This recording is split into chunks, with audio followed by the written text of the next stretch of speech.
நம்ம ப்ரீ சீசன்ல நம்ம என்ன பார்க்கணும்னா 3 விஷயம் தான் பார்க்கணும். ஃபர்ஸ்ட் வந்து ரிலையபிலிட்டி, கார் கரெக்டா ஓடுதா, பவர் பாய்சிங் மாதிரிலாம் நடக்கலையா. செகண்ட் திங் என்ன செக் பண்ணுவாங்கன்னா ஏரோ வந்து கரெக்டா ஒர்க் ஆதான்னு செக் பண்ணுவாங்க. அதுக்காக நீங்க பார்த்துருப்பீங்க நிறைய பேர் கிரீன் கலர் பெயிண்ட்லாம் போட்டு வச்சிருப்பாங்க. செக் பண்ணுறதுக்கு. எனக்குலாம் சில பேர் வந்து கேட்டிருந்தாங்க, ஆமா அந்த பெயிண்ட் எதுக்கு, அந்த ரேக் எதுக்கு. கரெக்ட், அதெல்லாம் ஏரோ செக் பண்ணுது. மூணாவது விஷயம் என்னன்னா டயர் டிகிரேடேஷன். நீங்க வந்து ப்ரொலாங் பீரியட் ஆஃப் லேப்ஸ்ல உங்க டயர் எவ்வளோ டிகிரேட் ஆகுது, நீங்க கன்சிஸ்டண்டா உங்க லேப் டைம் நீங்க மெயின்டைன் பண்ண முடியுதா. ஸோ இந்த 3 விஷயம் தான் ப்ரீ சீசன் டெஸ்டிங்ல மெயினாக பார்ப்பாங்க. அண்ட் இந்த 3 விஷயத்துல வந்து 3வது விஷயத்துல தான் ஃபெராரி இது கொஞ்சம் டேட்டா கிடைச்சிருக்கு. அவங்க என்ன சொல்றாங்கன்னா தி data saying that Ferrari last year மாதிரி இந்த இயரும் அவங்க வந்து டயர் டிகிரேடேஷன் நல்லா மேனேஜ் பண்ணியிருக்காங்க. ஸோ லாஸ்ட் இயர் மாதிரியா?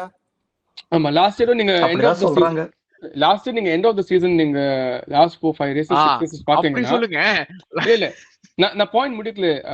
just finish off நீங்க லாஸ்ட் சீசன் நீங்க வந்து லாஸ்ட் 5-6 பாத்தீங்கன்னா ரேசஸ் அங்க வந்து கார்லோஸ் சைன்ஸ் அண்ட் சார்ல்ஸ் வந்து ரெட் புல்லோட நிறைய லேப்ஸ் வந்து ஓட்டினாங்க. த tyre was very stable.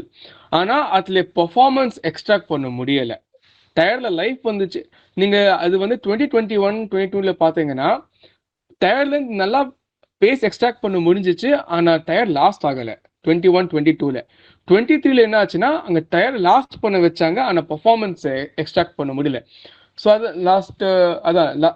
Last சீசன்ல நீங்க டேலன்ல பாத்தீங்கன்னா சார்ல்ஸ் அண்ட் செயின்ஸ் வந்து they were able to go that 4-5 extra laps compared to Mercedes and Red Bull. ஆனா அந்த 4-5 எக்ஸ்ட்ரா லேப்ஸ் போனாலும் அவங்களுக்கு அவ்வளோ அட்வான்டேஜ் கிடைக்கல. ஏன்னா the tire even though it was stable, it was not giving much performance gain. So இந்த வருஷம் என்ன பண்ணிருக்காங்க last year.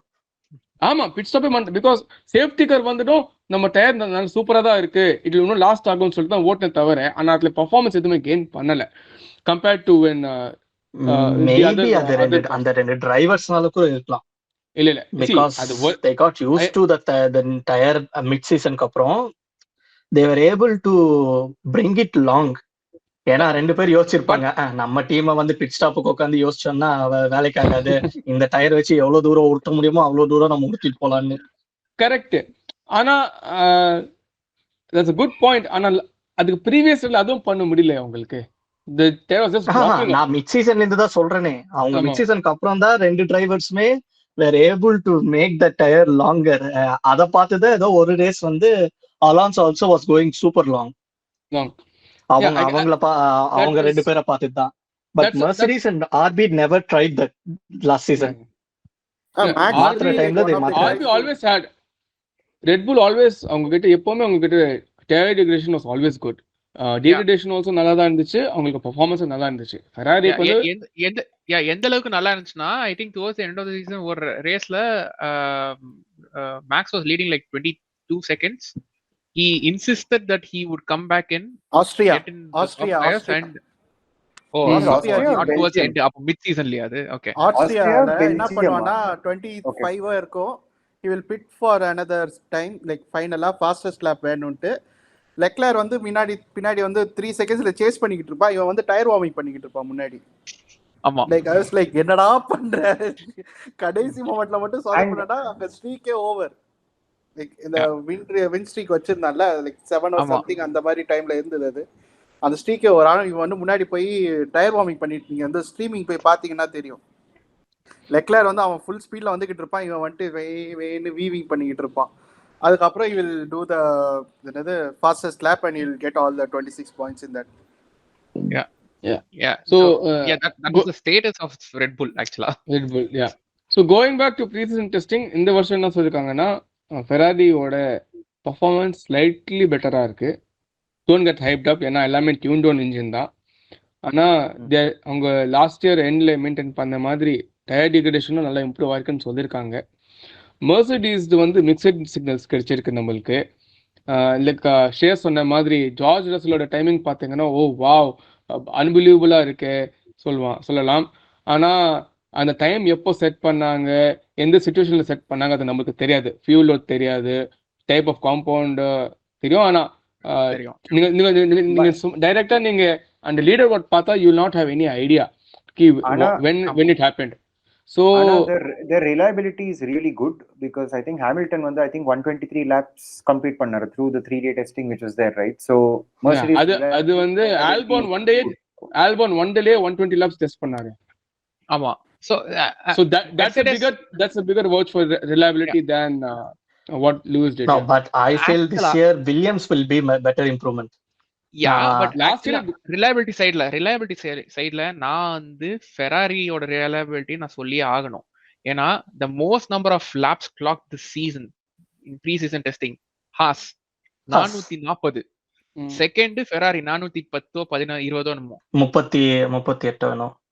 So 800 plus laps வந்து ஃபெராரி என்ஜின் அண்ட் ஃபெராரியோட க்ளோஸா வேலை செய்யற செகண்ட் டீம் கிளாக் பண்ணிருக்காங்க. That speaks volumes of reliability. Of course அவங்க டெஸ்டிங் ரெஜிம்ஸ் எல்லாம் டோட்டலி டிஃப்ரெண்டா இருந்தது. ஹாஸ் வந்து நிறைய அவங்க டயர் டெஸ்டிங் தான் பண்ணிட்டு இருந்தாங்க. அண்ட் ஹாஸுமே வந்து பண்ணது எல்லாமே லாங் ரன் தான், எல்லாமே கிராண்ட் ப்ரீ சிமுலேஷன் தான். பிகாஸ் போன வருஷம் ஃபுல்லாவே அவங்களுக்கு வந்து எப்படியாச்சும் ஒரு காராச்சும் Q3 போயிடும். ஆனா 10வது குவாலிஃபை ஆனாலும் சரி, 8வது குவாலிஃபை ஆனாலும் சரி, ஒரு பாயிண்ட் ரெண்டுமே ஒரு பாயிண்ட் ரெண்டுமே P16 P17 பின்னாடி எல்லாம் இருக்கும். அத அவங்க வந்து அட்ரஸ் பண்ணதான் ட்ரை பண்ணானுங்க. அஃப்கோர்ஸ் அவங்களுக்கு என்ன பிரச்சனை இருக்கோ அது எல்லாமே ஃபெராரிக்கு இருக்கிற பிரச்சனை தான். அது அப்படியே சூப்பர் இம்போஸ் ஆகுது. ஏன்னா அவங்களால அதை சால்வ் பண்ண தெரியல, இவங்க சால்வ் பண்ணிட்டாங்க. அதான் நான் சொல்லுவேன். ஆனா இப்போ மேபி சால்வ் பண்ணிடலாம். நான் தான் ஸ்டார்டிங்ல சொன்னேன், has showed brilliance in patches but they couldn't string everything together. Patches சொன்ன அப்புறம் பேட்ச் ஒர்க் வேற நடந்துச்சு ரேஸ்ல. அதுவும் டே 2 டே 3ல அந்த ட்ரெயின் கவர் சும்மாவே நமக்கு வந்து ஸ்ட்ரீட் ட்ராக்ல எக்கச்சக்க பிரச்சனை இருந்துச்சு. ஆமா இதுல கர்ப்ல இந்த வாட்டி வந்து பஹ்ரைன் டெஸ்டிங்லயே வால்கம் போல ஃபர்ஸ்ட் அடிச்சது என்னமோ ஃபெராரியோட வண்டிக்கு தான் அந்த ட்ரெயின் கவர். அப்புறமா அதே வண்டி மேல ஹாமில்டனும் போயிருக்காரு, ஏன்னா அடுத்த வருஷத்துல அவர் ஃபெராரி டிரைவர்னு. இல்ல ஐ திங்க் ஃபர்ஸ்ட் ஹாமில்டன், அதுல தான் சைன்ஸ் போடுவான், லெக்லர் போடுவான்னு நினைக்கிறேன். அது எனக்கு ஆர்டர் செய்ய தெரியல, பட் டேமேஜ் என்னமோ ஆனது ஃபெராரிக்கு. சரி, ஓகே, நெக்ஸ்ட் இயர் டீம்மேட்ஸ் ரெண்டு பேருமே சேர்ந்து ஓகேப்பா நம்ம ஏதாவது ஒரு சம்பவம் பண்ணலாம்னு சொல்லிட்டு பேசிருப்பாங்க ரெண்டு பேரும். அப்படியா? அப்புறமா நேத்திக்கு டே 3ல போய் பாத்தீங்கன்னா பெரேஸும் அதே ட்ரெயின் கவர் மேலே போய் அதே டேமேஜ். ஆனா பெரிய டேமேஜ் இல்ல, drain cover came off. So அவர் எக்ஸ் ஃபெராரி அகாடமி டிரைவர்னால அவர் கரெக்டா அது நடந்திருக்குன்னு நினைக்கிறேன். சோ ஃபெராரி டிரைவர்ஸ்க்கா நடக்குது, ஃபெராரி ரிலேட்டட் டிரைவர்ஸா அது நடந்திருக்கு. Speaking of Ferrari driver, Lewis Hamilton recently ஒரு பேட்டி சொல்லியிருக்காரு, இவ்வளவு வருஷம் நான் எந்த லாங்குவேஜும் நான் வந்து கத்துக்கல, ஆனா நான் டெஃபினெட்லி நான் இட்டாலியன் ட்ரை பண்ண போறேன்னு சொல்லியிருக்காரு அவரு. நீ உருட்டு தலைவரே, இது புது விதமான உருட்டு. நான் காட்டிங் பண்றப்போ நான் வந்து இட்டாலியில தான் அவர் காட்டிங் பண்ணாரு. ஸோ காட்டிங் பண்றப்போ 2-3 லைன்ஸ் ஒரு கத்துக்கினாராம் இட்டாலியன். ஸோ இனிமேல் அவர் வந்து நெக்ஸ்ட் இயருக்கு ப்ரிப்பேர் பண்ணாரு. எத்தனை வருஷம் முன்னாடி எனக்கு நான் 4 வருஷம் முன்னாடி கத்துக்கின ஸ்பானிஷ் எனக்கு மறந்து போச்சு. But still it's good to learn languages and it's good to see a British person learning language. So slight because the thing is it will be like for Ferrari it will be like how Kimi was. ஏன்னா கிமி வந்து புரிஞ்சுக்கிட்டார் at least Italian, ஆனா பேச மறுத்தாரு. அவர் பேச மாட்டாரு கிமி, S நோலே முடிச்சாரு, C அவ்வளவுதான். So anyway, we are diverging a little bit. Again, coming back to pre-season testing and the records that's were set. They can go to Williams, la. Yeah, Williamsல continue பண்ணனும்னா அவங்க வந்து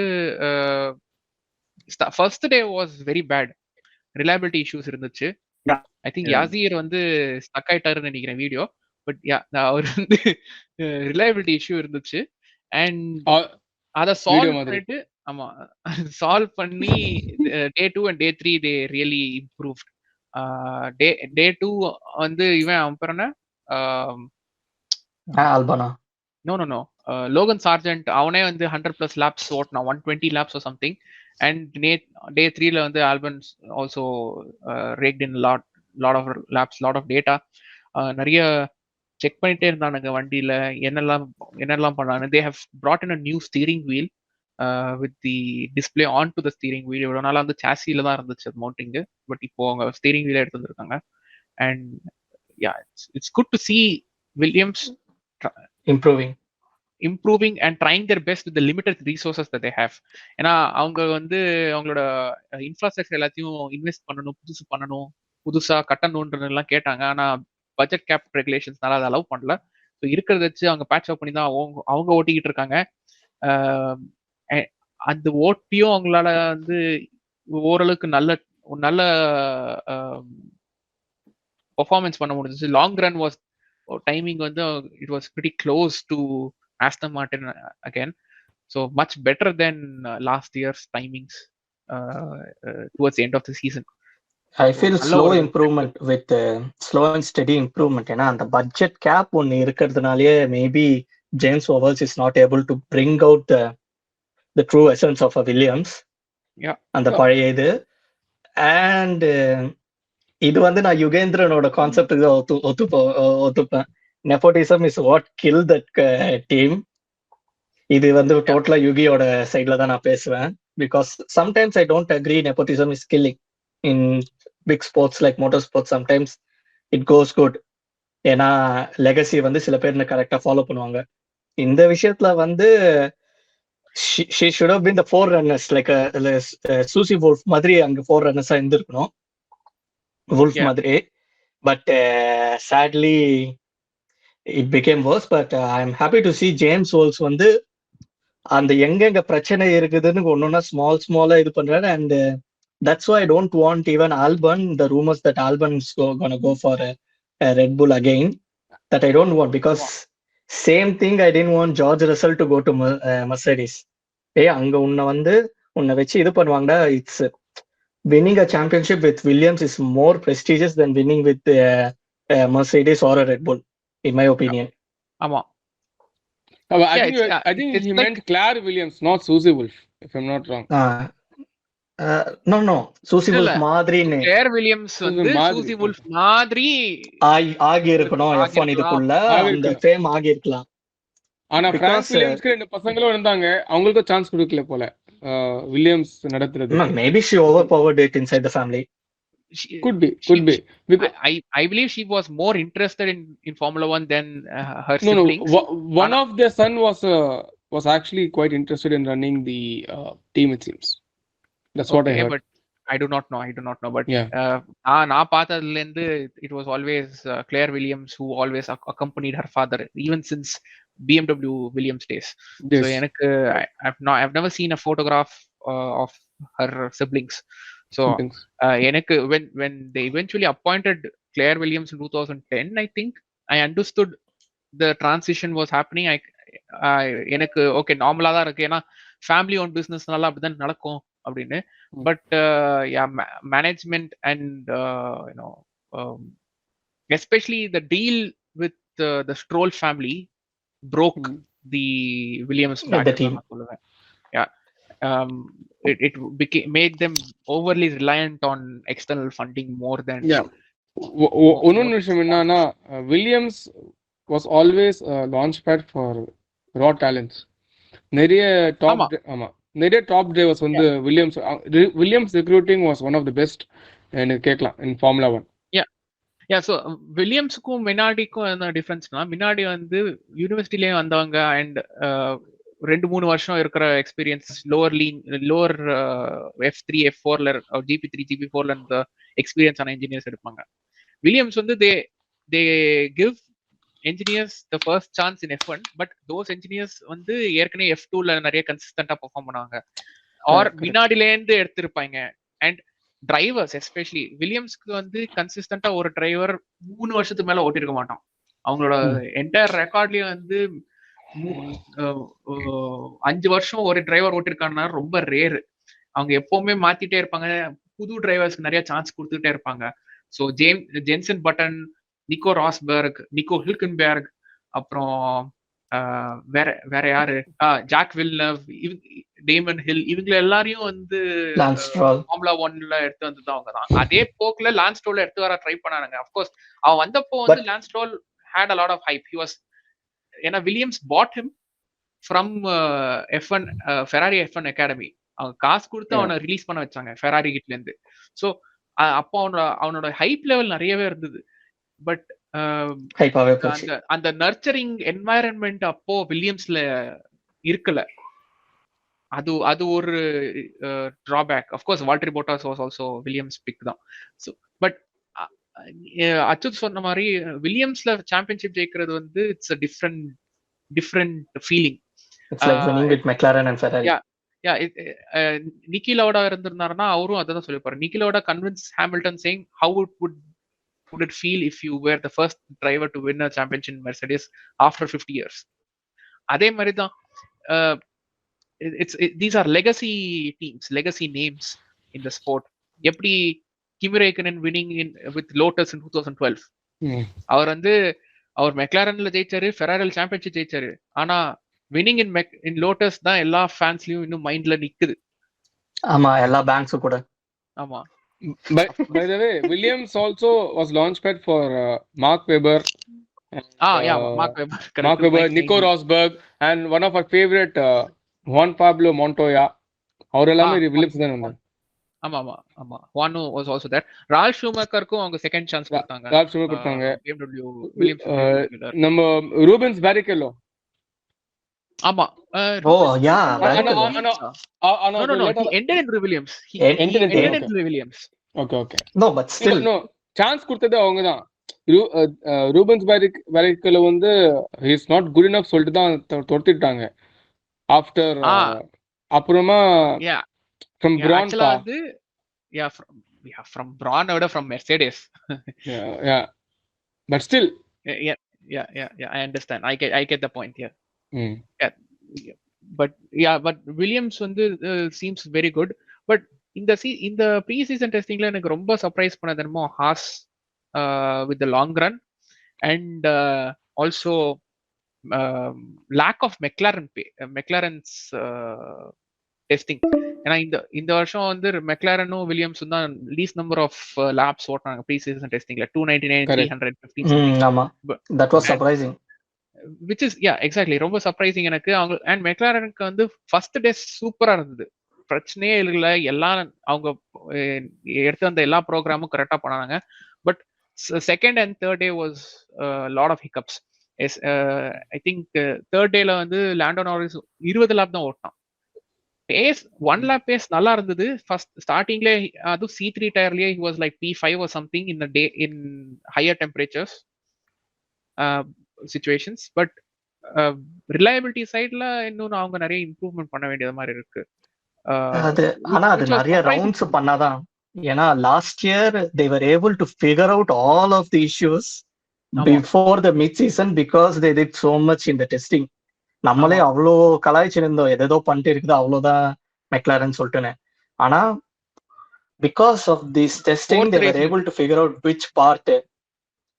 ஆமா, நாலாவது ரேஸ்ல இருந்து they had that updates running and they were running well. And ஒரு விஷயம் என்னன்னா, நீங்க கமெண்ட்ரியில சொன்னாங்க, நீங்க மெக்லாரன் பேடாக் பாத்தீங்கன்னா எல்லாமே கொஞ்சம் காமா கம்போஸ்டா இருக்காங்க. ஒரு கவலை அவ்வளோ இல்லை எனக்கு. It seems that everything is prepared and they are not too concerned. இப்போ நீங்க அதே வில்லியம்ஸ்ல அப்படின்னாக்கா ஆல்ஃபா ரோமியோல பாத்தீங்கன்னா கொஞ்சம் ஸ்லைட்லி டிஸ்கம்ஃபர்ட்டா கொஞ்சம் பதறிட்டு இருக்காங்க. சாரி, அதான்ப்பா சொல்லுவேன் நான். ஸ்டேக்கு F1 அதெல்லாம் காயில வராது. சாபர் டீம்ல. ஆமா, சோ அவங்க கிரீன் போட்டாலும் வாயில பச்சை பச்சை தான் வருது உங்களை பார்த்த உடனே. சோ வேற டெஸ்டிங் பண்ண செம்ம காமெடியா இருந்தது. அது ஒரு காமெடியா இருந்துச்சு. That's a good point to add. So that's the thing with McLaren. ஆனா இருக்கிற டேட்டால மெக்லாரன் வந்து அவ்வளவு ஸ்ட்ராங் லாஸ்ட் இயரோட இம்ப்ரூவ் பண்ணாங்களா இல்ல அதுவும் தெரியல நம்மளுக்கு. We don't have enough data to come into a conclusion. So the season start on we need to wait a legend to tweet. யாருப்பா அது? ஒருத்தர் வருவாரு, மீகா ஹக்கினன் வருவாரு, ஏதாவது சொல்லுவாரு. ஒரு மெக்லாரனோட ப்ராஃபஸி நினைக்கிறேன். அவர் மெக்லாரனோட ஆரக்கிள். அவர் சொல்றதெல்லாம் மெக்லாரன் கரெக்டா செய்யுது. ஸோ அவர் என்ன ட்விட்டர்ல என்ன போடுறாருன்னு பார்ப்போம். ஆரக்கிள் சொன்னோடனே ஆரக்கிள் ரெட்புல் அவங்க ஆஸ்டன் மார்டின்ல இருந்து பெர்னாண்டோ அலோன்சோ நேத்து ஒரு பேட்டியில சொன்னாரு, ப்ரீ சீசன் டெஸ்டிங்லயே எங்களுக்கு கண்டுபிடிச்சிருச்சு 19 டிரைவர்ஸ் நாங்க எப்பயோ ரிசைன் பண்ணிட்டோம், நாங்க ஜெயிக்க மாட்டோம்னு சொல்லிட்டு. ஸோ அது ரெட்புல்லோட காரும் அங்க எடுத்துருந்த கான்செப்டும் எல்லாரையும் ஷாக் ஆக்க வச்சிருக்கு. ஏன்னா they are mixing concepts from Mercedes, mixing concepts from Ferrari, and அது ஒரு காம்பினேஷன்ல வந்து அவங்களோட ப்ராஜெக்ட்ல உள்ள எடுத்துருக்காங்க. அந்த அது ஆட் பண்ணனும்னா அது மிக்ஸ் பண்ணோட ரிசல்ட் நான் சொல்றேன். அவங்க வந்து கிட்டத்தட்ட 3 km/h லூஸ் பண்ணிருக்காங்களாம். Okay speed. பட் அவங்க குவாலிஃபைங் மோட் இஸ் ரொம்ப இம்ப்ரூவ் ஆயிடுச்சு. they are saying they have reduced a lot of drag. So ஆமா, இது ரொம்ப பெரிய விஷயம் ரெட்புல்க்கு. ஆல்ரெடி நம்ம மற்ற டீம்ஸ்லாம் பிடிக்க முடியல. இது மேலே வந்து அவங்க வந்து drag ரெடியூஸ் பண்ணிருக்காங்கன்னா then it's going to be very difficult in qualifying. மற்ற டீம்ஸ்ல at least குவாலிஃபைங்லே they had some chance against Red Bull, especially Ferrari and McLaren. இந்த வருஷம் McLaren Ferrari and McLaren அவ்வளவுதான், வேற யாரும் இல்ல. மெர்சிடஸ்லாம் குவாலிஃபைங்ல வரல. So basically it's like party mode which Mercedes had till 2020 qualifying. 2020. And also I read somewhere that they have reduced the slow corners வந்து set ஆகாதுல்ல அவங்க red புல் காருக்கு. ஆமா, அந்த இஷ்யூ ஏதோ சால்வ் பண்ணிருக்காங்க. மேக்ஸ் வந்து that was the main issue of Singapore. நான் என்ன பண்ணணும்னு நினைக்கிறேன்னா அது கார் வந்து பண்ணுது அப்படின்றா. நான் உடனே ஓகே 24 out of 24 எய்ம் பண்றியாடான்ற மாதிரி இருந்துச்சு எனக்கு. 24 out of 24 மட்டும் இல்ல, எனக்கு டவுட் ஆயிடுச்சு இவன் 26 பாயிண்ட்ஸே எடுத்துட்டு போயிட்டே இருப்பான், போக போறான் நான் எவ்ரி ரேஸ்ல. அது 1-2 எங்கேயாவது இந்த இது மாதிரி மொனாக்கோ மாதிரி வரும். இந்த ஹாமில்டன் கரெக்டா ரெயினுக்கு முன்னாடி பிட் பண்ணிட்டு. பட் மேக்ஸ் வந்து இவ்ளோ கான்ஃபிடென்ட் ஹாப்பியா நான் பார்க்கல ப்ரீ சீசன் டெஸ்டிங்ல. நான் வந்து it's like opposite of sandbagging என்னன்னு நான் யோசிச்சிட்டு இருக்கேன். பட் ஆக்சுவலி சாண்ட் பேக்கிங்ஸ் அதுல எனக்கு என்ன ஆச்சரியம் சொல்ல முடியாது. பெரேஸோட ரன்னிங் டேட்டாவும் மேக்ஸ் வெர்ஸ்டாப்பனோட ரன்னிங் டேட்டாவும் எடுத்து பார்த்தா 2 கான்ட்ரடிக்டரியா இருக்கு. மேக்ஸுக்கு வந்து ஒன் லேப் பேஸையும் ஃபாஸ்டரா இருக்கான், ரேஸ் ஸ்டின்ட்லயும் ஃபாஸ்டரா இருக்கான். ஆனா பெரேஸ் எல்லாமே டவுனா இருக்கு. எனக்கு கேட்ட I think many will not சொல்லுது அப்ரிஷியேட். நான் சொல்ல போறது ஒரு பாயிண்ட். எனக்கு தெரிஞ்ச வரைக்கும் the fastest cars are one of the most difficult to master.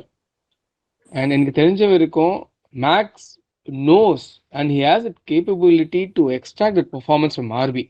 RB is a fast car. The fastest beast are the hardest to tame. RB இல்ல, RBR.